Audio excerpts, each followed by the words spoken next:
Louisiana Beer Reviews looks at new Glarus 2 Women Lager. Here at 7:35 a.m., you can see the shadows in the grass. The sun is slowly coming up above that huge oak tree.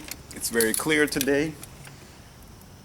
No clouds, and it's low humidity and about 68 degrees. So we're having a very nice May, except we have been getting some pop-up heavy rainstorms, which is not that unusual. This beer is, I don't know what the ABV is, and I don't know what the IBU is because they don't say on the website, which is a little bit irritating. I do know it's made with Bohemian malt, floor malted Bohemian malt, and Hallertau Mittelfrüh hops. Okay, I was going to say that's similar to Michelob. I know Michelob uses the Hallertau hops.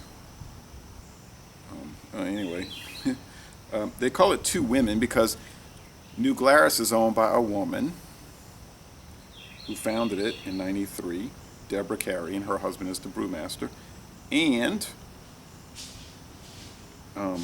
Wireman Malting, where they're buying the malts for this, is owned by a woman. So, thus the name.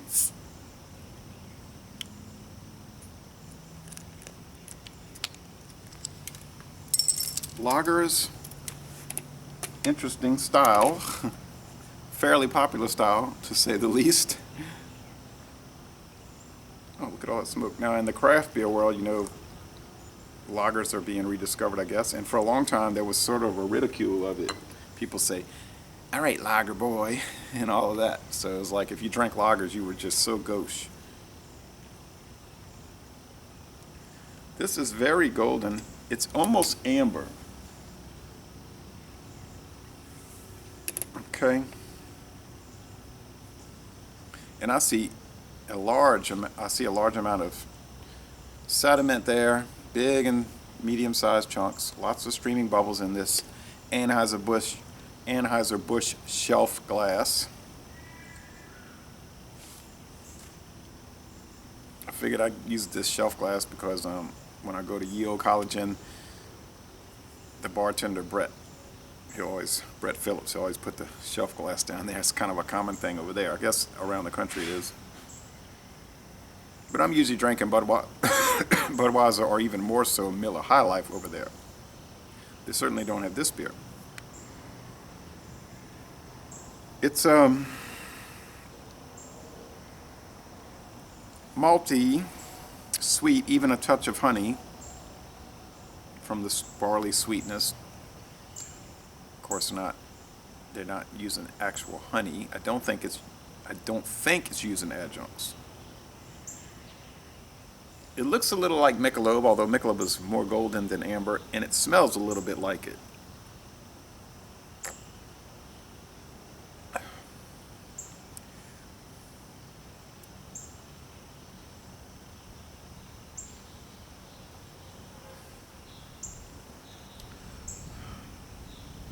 There were a few video reviews, and they were generally positive. I think they were kind of old. This beer gets a very good score on Beer Advocate. The bros say it's outstanding, so they're giving it an A+. 74 out of 100 rate beer, that's good, and a 97 out of 100 for the style. So what is that telling you? They don't really like it because they don't care for the style, which is lager.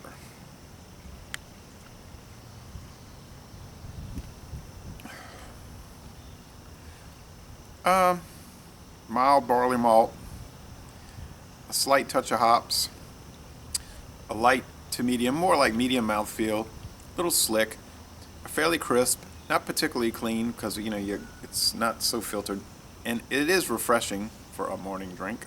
Mouthfeel, finish.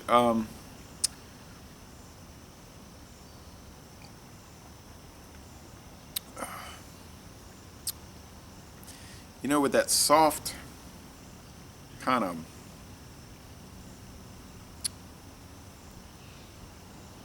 trying to think of the word, kind of across the board flavor.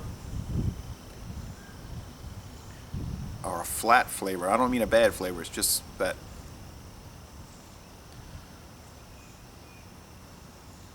typical American style lager flavor. I think it must use some flaked maize.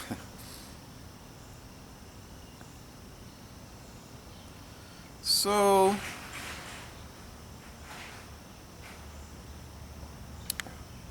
I think if you took this beer and you did a blind taste test with it, now Michelob does not use corn or rice adjunct, so, but it's not that different from this. Like they say, the major brewers, they started using corn and rice back in the 1800s, not as a filler, as the common mythology will tell you, but actually as a softener in the flavor. Because they found that the American drinkers, which they were not all from Germany, they weren't all from the German Confederation, okay? They preferred something with less of that barley, I don't want to say harshness, but that's how they perceived it. And so they found that the corn and the rice gave it a softer flavor.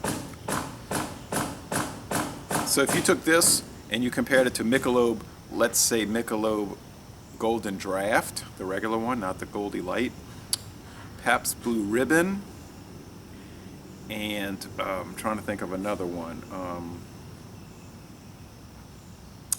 Yeah, it's kind of making me think of Keystone Premium, although this has a little more head retention than the Keystone Premium. Not, because that one tends not to have any kind of head retention.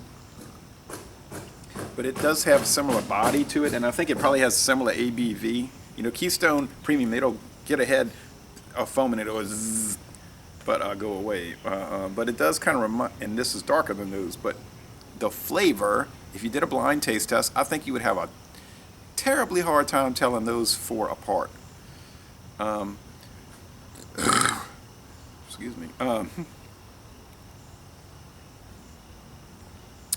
But so, is it a good American style lager? Yes, I think so. They're saying 97 out of 100 for the style, and I'll go right along with that. But now, if you get on Rate Beer, they're gonna say the other ones I named you'd be lucky if you got them up to a 5 out of 100. Just because I think there's an ingrained bias. They'll say, you know, it's an SAB Miller product. I'm gonna hate it. You know, they're gonna hate it before they try it. It's just the way that's the nature of the game these days. But like a lot of people will that really think about it, you do a blind taste test, they can't tell them apart. And if you take these, and I like what somebody called them, imperial lagers like Ice House Edge or Hurricane High Gravity, 8%, 8.1%. You do a blind taste test and pour it in a nice looking glass, and the same people that would denigrate an Anheuser-Busch InBev beer, they would sit there and brag about it. Then if you told them what it was, they'd say, oh, Hurricane High Gravity, I knew there was something wrong with it. I just didn't want to say.